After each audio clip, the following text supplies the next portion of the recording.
Hello everyone, Satorn here with another Vicky Quickie, this time on taxation, the backbone of your economy. Let's get into it.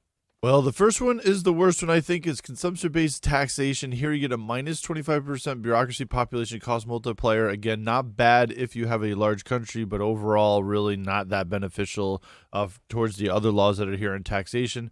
And a minus 50% tax cost for consumption is not the worst, right? So over here, when you do consumption taxes, again, I don't use these very often because it does hurt your standard of living. But when you click on these, it'll make the authority cost of these a lot less. So that is one benefit, but I still don't think it outweighs what the other laws here have. Consumption-based taxation and land-based taxation is very much liked by the landowners. So once those kind of get out of your government, then you may be swinging away from these a little bit. But land-based taxation is better for sure than consumption. You can see here you get a 0.65 land tax, and the land tax is nice. It's the amount that you collect from peasants. So at this time of the game, early game, you probably have a lot of peasants. So this isn't bad. You'll actually start making money just from them being around. Then you start with an income tax. You have a 7%. It's pretty low, but this is a portion of their wages that the pops must pay in taxes. So the more jobs you start creating, the more money you start seeing coming in. And then you have your consumption tax rate of 35%. So even here, even though the consumption tax costs less, you don't collect a lot. Here now it's a 35% consumption tax rate on those consumptions.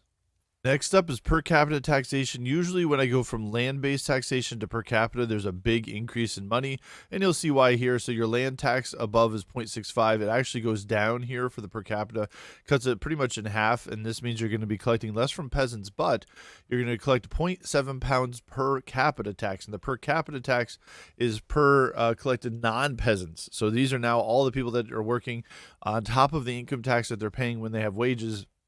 Everyone else also has to pay this per capita tax. So this collects some, and then your income tax goes from 7% to 15%. So that's a big increase. And then your consumption tax is still the same. But yeah, you can see from land-based taxation to per capita, once you start getting a lot of industries going, this is definitely the way to go. Proportional taxation is usually where I end up and usually make the most amount of money. You can see what happens here is we get rid of that per capita taxation. We get rid of land taxes. Those are all gone. But our income tax goes from 15% to 25%, a 10% increase. So that's a lot. And our consumption tax rate is still the same. But now you see a new one called the dividends tax rate. What this is pretty much when dividends are being collected, they are also now taxed. So when you have a lot of capitalists, when you have buildings that are actually making a profit or making money or are productive, you're going to see that these now within their taxes are going to be paying a dividends tax. You can see it here. So not only is it the income tax, but also the dividends tax. The last one is graduated taxation, and this is really if you're fully utilized. I think if you were a great power to start, or a nation that gets there and you have a lot of jobs, almost everybody's working, this is definitely the way to go. Because what happens is you lose a 10% on your income tax, which I think is pretty tough.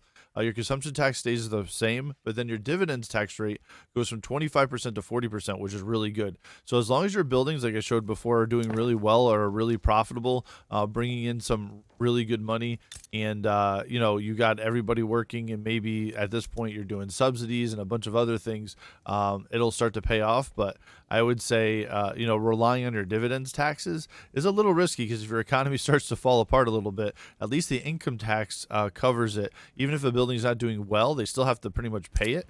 The dividends is only if they're doing well. So I think it's a little bit risky, but I think it probably pays off more at the end. Put it down in the comments below if you guys agree. Hit that like and subscribe button if you like this type of content. And as always, For the swarm.